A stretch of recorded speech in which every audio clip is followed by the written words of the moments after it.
उसके विपरीत जाके काम नहीं कर पा रहे। अर्थात इस देश में संविधान होने के कारण लोकतंत्र में चुन के वहां तक पहुंचना पड़ता है, लेकिन इनके मंसूबे ऐसे हैं कि एक बार हम पीएम बन जाए, एक बार हम राष्ट्रपति बन जाए तो हमेशा हमेशा के लिए बने रहे।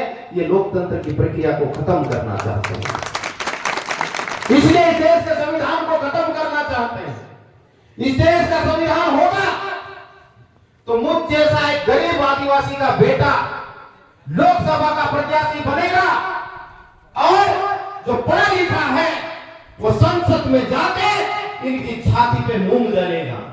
ऐसे लोगों को रोकना चाहते हैं ये, इसलिए देश के संविधान को खत्म करना चाहते हैं।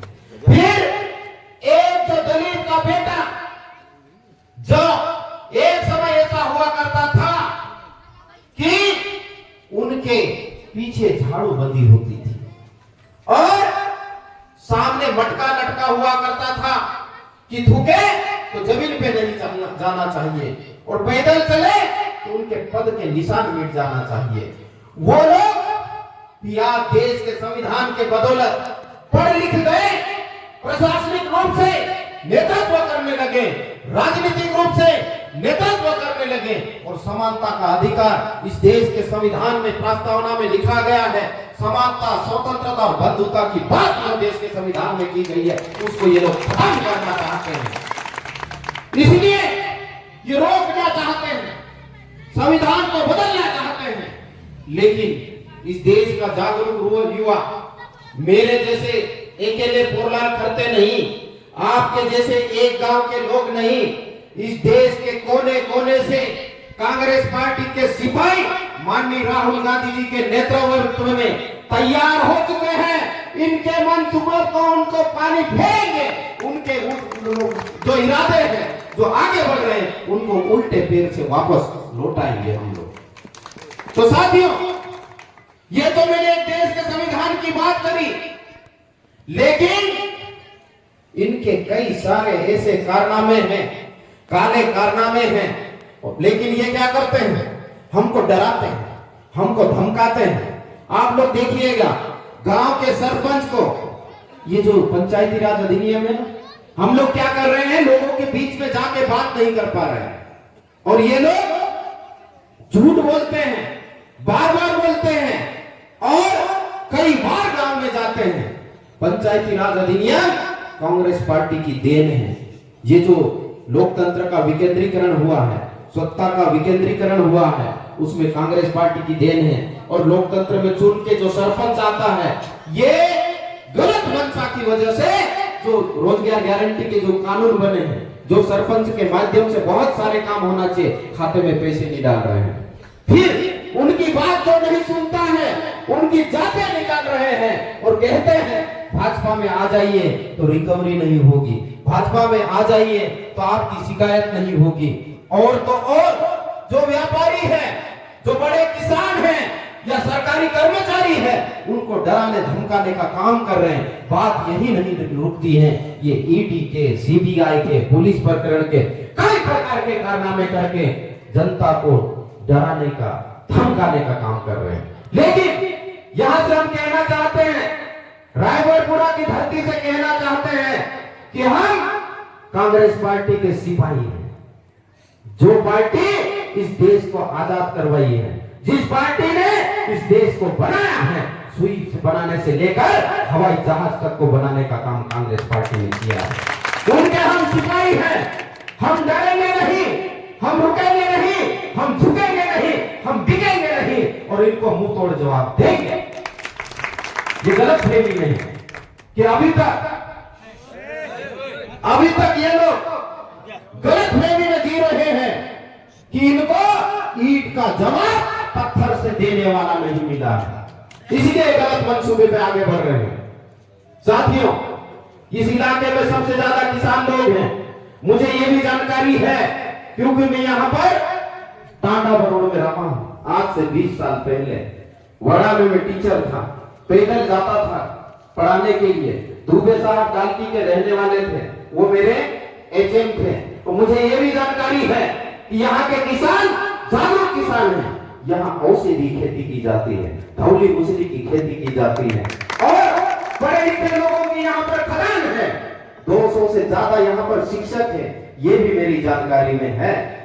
तो ये जो जगह है ये ऐतिहासिक जगह है। और जैसे कि हम बोलते हैं कि जो समाज, वो गांव, उसकी उन्नति कहां दिखती है? आप ओलंपिक खेल देखते हो, आप क्रिकेट देखते हो, तो वहां पर कौन मेडल जीत के लाता है? वो वहां के क्षेत्र की तरक्की को दिखाता है।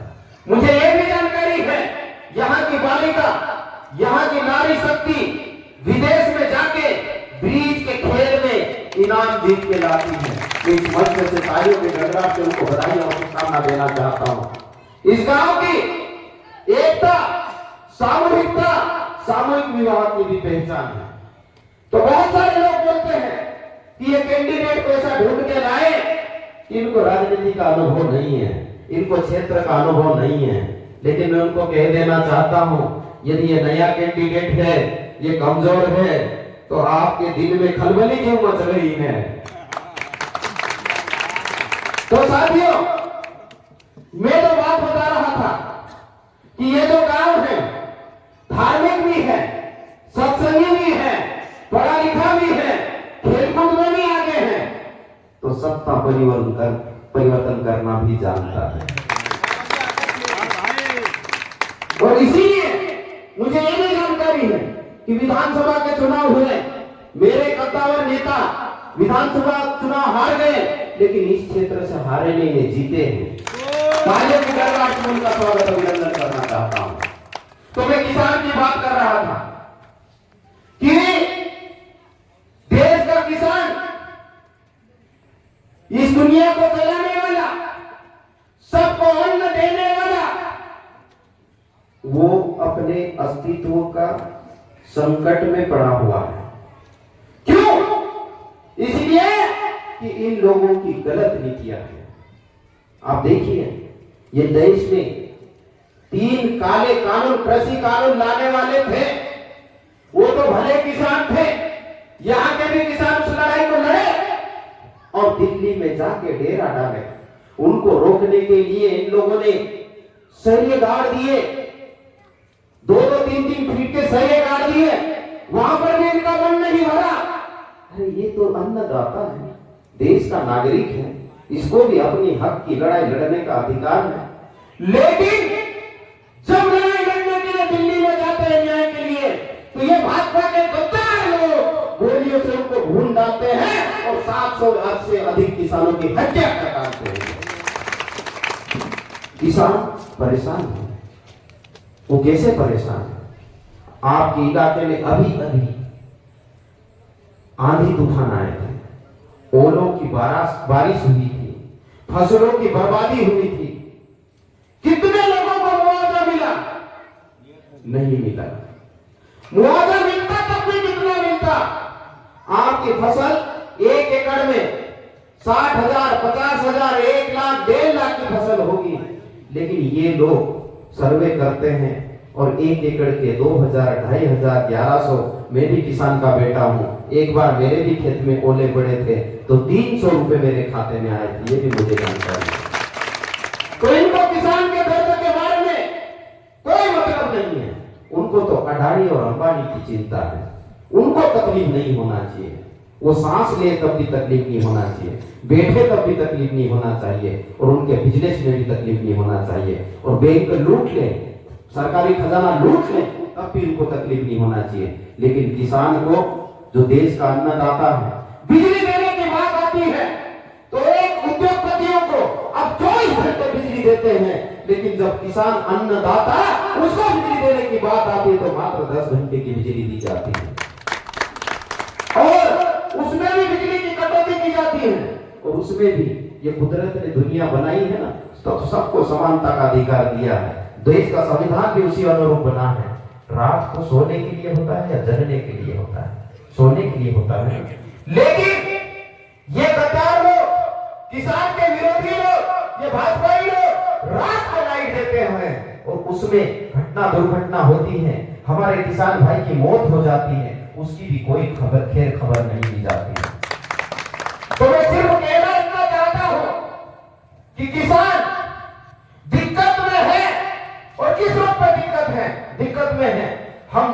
उगाते हैं तो उसका भाव कौन तय करता है?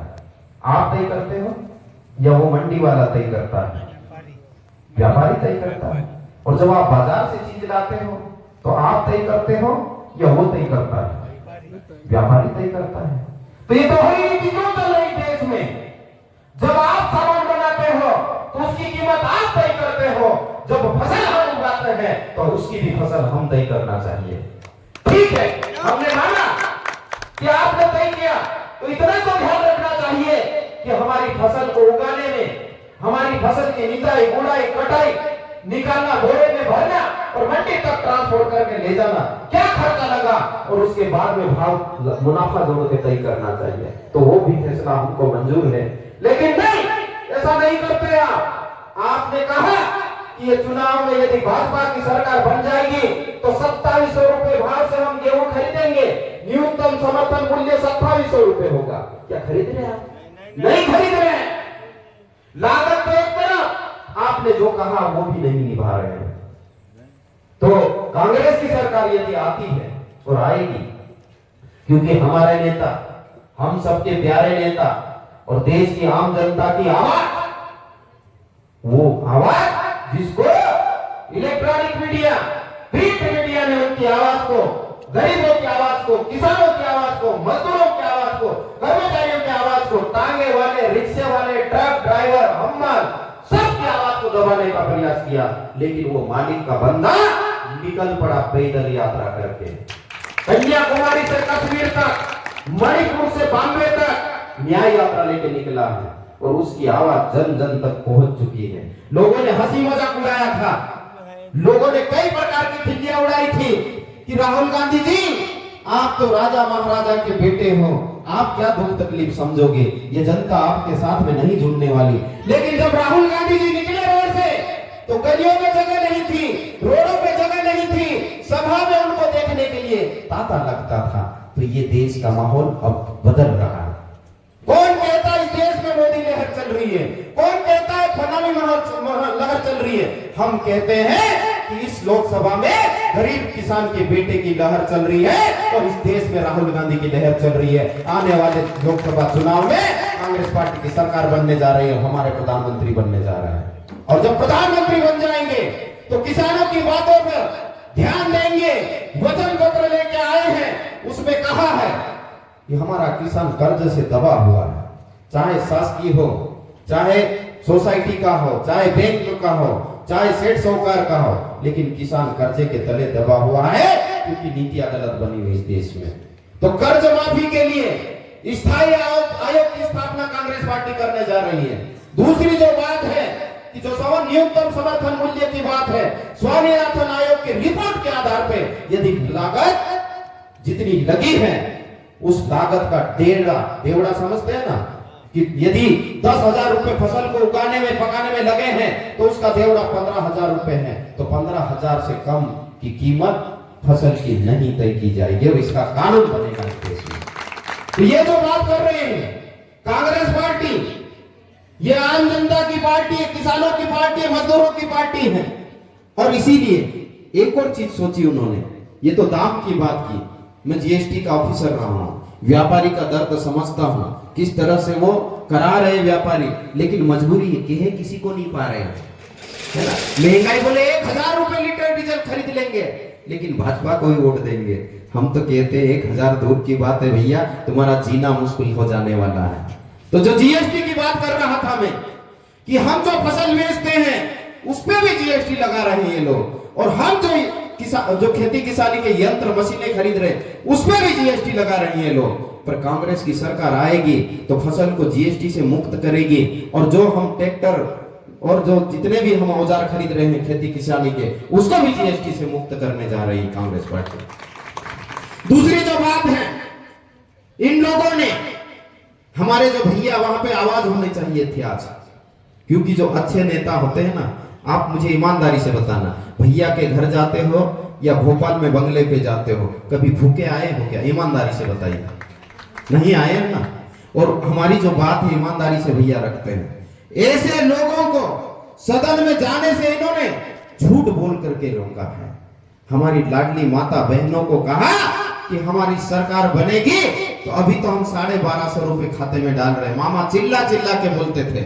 माता बहनों सुनो, ये भांजों के लिए, बहनों के लिए सरकार बनने पे आपके खाते में सीधे 3000 रुपए डालेंगे।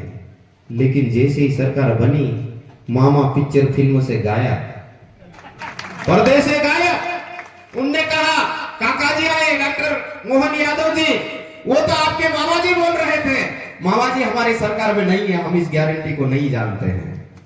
लेकिन कांग्रेस की सरकार आएगी साथियों, तो हर गरीब परिवार से एक माता बहने के खाते में